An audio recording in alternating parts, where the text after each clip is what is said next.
alum ko ni vi bang met va in bun sang khap ing tale ne kamay kam dah di hang tale rung rang berla ne tôi đã buh le tam mu pi pang hria đã buh lan char Ukraine ha ne lu char mkan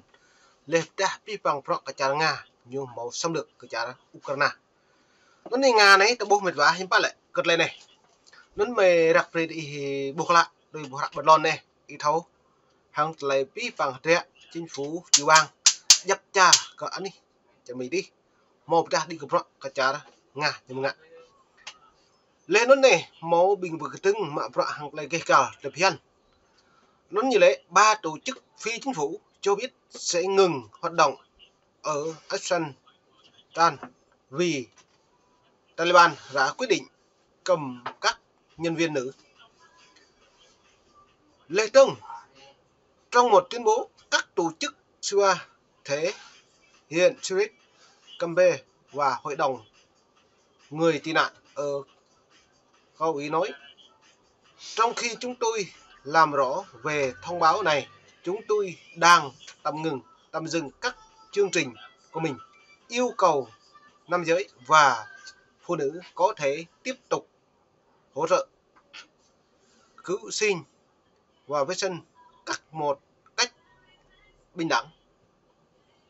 Giữa khất lệ là này mình và ta buộc có pi bằng ta này lại vừa đang hàng lại ta đi hàng lại chọn ra khoa có vừa mạ mông hàng lại mạ pro tôi chả ngá hà này hiếm bạn nhiều nhậm đấy lùm đá lên trong nhiều bằng cổ chả mỹ càng ta đi hàng lại mạ pro bà sang sushi dưới đó về lăng mày về mượn hẹp bẹ biết và được buồn sáng và ông Tổng thống Zelensky, vị lãnh đạo thời chiến của nước Ukraine đã có một cái chuyến thăm được giấu kín bí mật bất ngờ cho đến phút chót để đến Mỹ với mục đích là cảm ơn những cái sự giúp đỡ của nước Mỹ trong suốt nhiều tháng chiến tranh gần 10 tháng chiến tranh vừa qua. nó này bộ pi bằng pro cắt lẹ là ta là Zelensky nó lại nhiều tổng thống Ukraine lập ta hàng bởi ní của con đường của Mỹ lệ tương như lệ này rằng chính quyền Taliban hôm thứ Bảy đã ra lệnh cho các tổ chức phi chính phủ trong nước và quốc tế ngày thành lập tức căn nhận viên đến làm việc cho đến khi có thông báo mới. Bộ Kinh tế đã cảnh báo trong một bức thư rằng giấy phép làm việc sẽ bị hủy bỏ đối với các tổ chức không thường trực, thì mệnh lệnh này vẫn là sự đàn áp mới nhất của Taliban đối với quyền tiếp cận đời sống cộng đồng của phụ nữ. Cho nên bộ đạo bộ này hiếm phạm biệt quá. Hang klei pian le pi pang pra yo ta nyu potap hi bo pre phum ne ka ma pra hang klei lan cha le tong hang klei ka u tu e bo ra này hiếm pa le chi bai le hang klei dum tu ne yo dan han ne lu mang thai ye rang chi trích cớ lần là ma pra yo lu hang klei ma pra đap ne hang yo un tu bo mo hang klei chap le ka tang ấy thamo da ma rang le yo đap ne ma pra tu ne rang thau hui u tôi loại biến cha muốn cần như cái ngạ do ta đang dọn bè nhiều xem thường có muốn nước của mạ prọ bừng nề cho nên mày pre mượn đang sập cái này rồi này để đất nước của nước ông trụ vững trước đội quân rất là mạnh của Nga xâm lược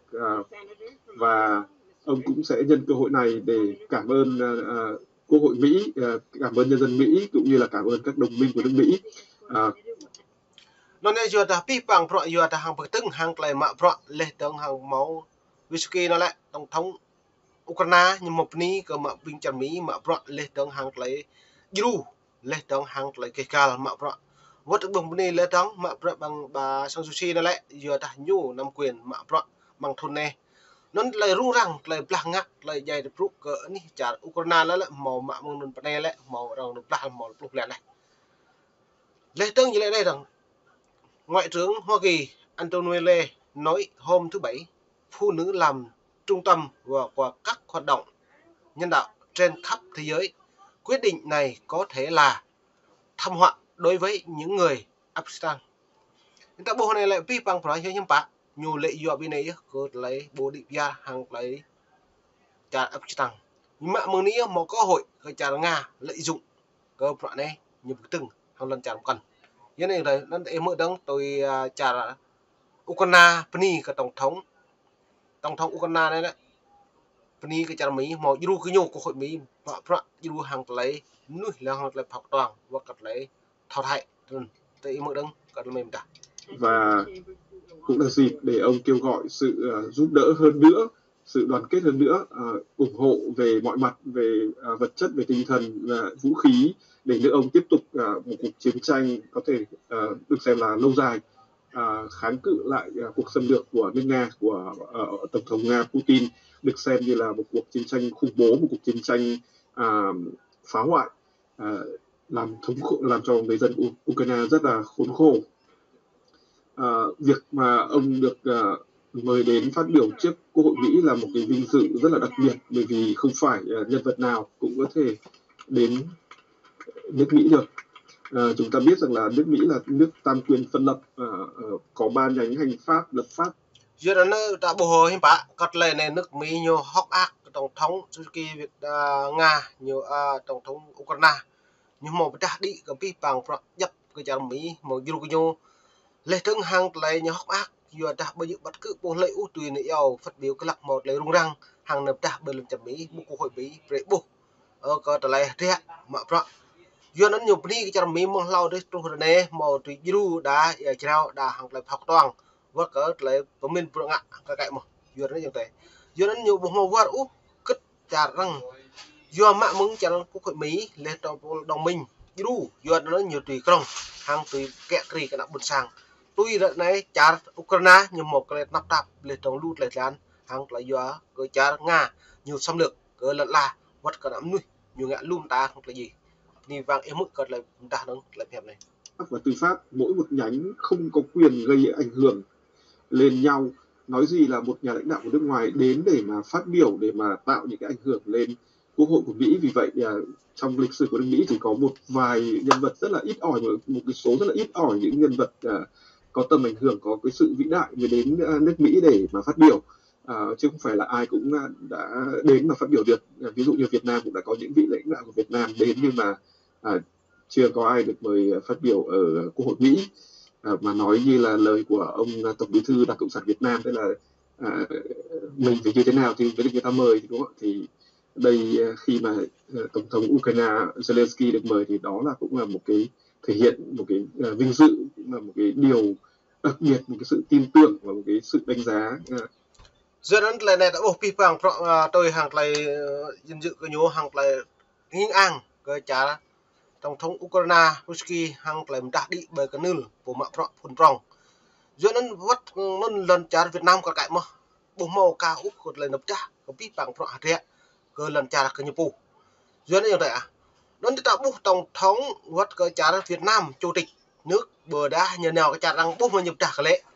lần trả rằng xóa như lệ tôi đã này nhập một lần trả Trung Quốc này ạ Trung Quốc này xóa đào Hoàng Sa Trường Sa xăm rip như nào trả Mỹ đang mơ như thế nhà cái này nhập bởi cái nước là khổ ròng như một cái nhập nhu nào nhập hẹp cái đồng lại đặt lại hẻm đút như lệ lần trả Việt Nam bồ màu bồ lấy nhẹ sát lệ đông kẹng lấy mạ phạ hàng lại sim nè đút thì ta lệ những bồ màu vi úc lần trả nhập bù lệ đông đang tự chọn Trung Quốc này cố mạ đào Hoàng Sa Trường Sa lệ Trung Quốc neo prai cái nào buồn sang thì mạ can bằng Hoàng Sa Trường Sa đi vật này bằng nó đào phu lồng ta buồn này hiếm bạn lại giống đấy ta buộc cái này lại như một đá cái nó nhìn nào tập đã có ta lấy chăng đang yêu hoặc lại phi bỏ đôi với tôi trả Nga hàng Ukraine tổng thống Ukraine lại Zelensky nó lại hiếm bạn nhiều tôi đã như tôi ruồi trả Nga nơi xâm lược lấy trả Nga tôi bla tôi nhô như vậy prai nã buồn sang phải là cái bộ nhiều xong thiên bla nó đang nhập trình Ukraine lại nhiều khắp cả nã buồn sang cái nhập bộ với lần trả Việt Nam nhiều nước đa một lần trả Việt Nam có lúc cái đang sản Việt Nam nhiều một đa sẽ nữa đi với bằng đấy các lăng tăng sắp lấy rồi này rất là cao dành cho ông. Chúng ta thấy chỉ có hiếm hoi một vài người như là Thủ tướng Anh Churchill trước đây, hay là một vài thủ tướng Nhật Bản, tức là những đồng minh rất là thân cận, mật thiết của Mỹ mới được phát biểu trong Quốc hội Mỹ. Thì thưa quý vị và các bạn, Như chúng tôi cũng đã nói tóm tắt thì chuyến thăm của ông Zelensky là phải được giữ bí mật đến phút chót, bởi vì chúng ta biết là chiến tranh đang xảy ra ở Ukraine và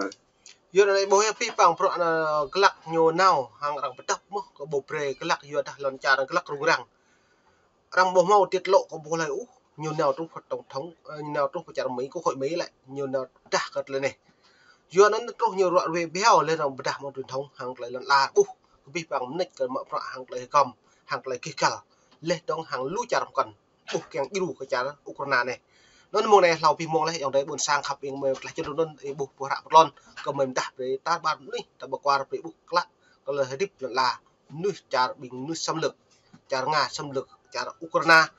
เลยจารอุกราเนี่ยมึงอะจารอุกราเลยnhiều mô đồ này nhiều đặc biệtอยู่จารcon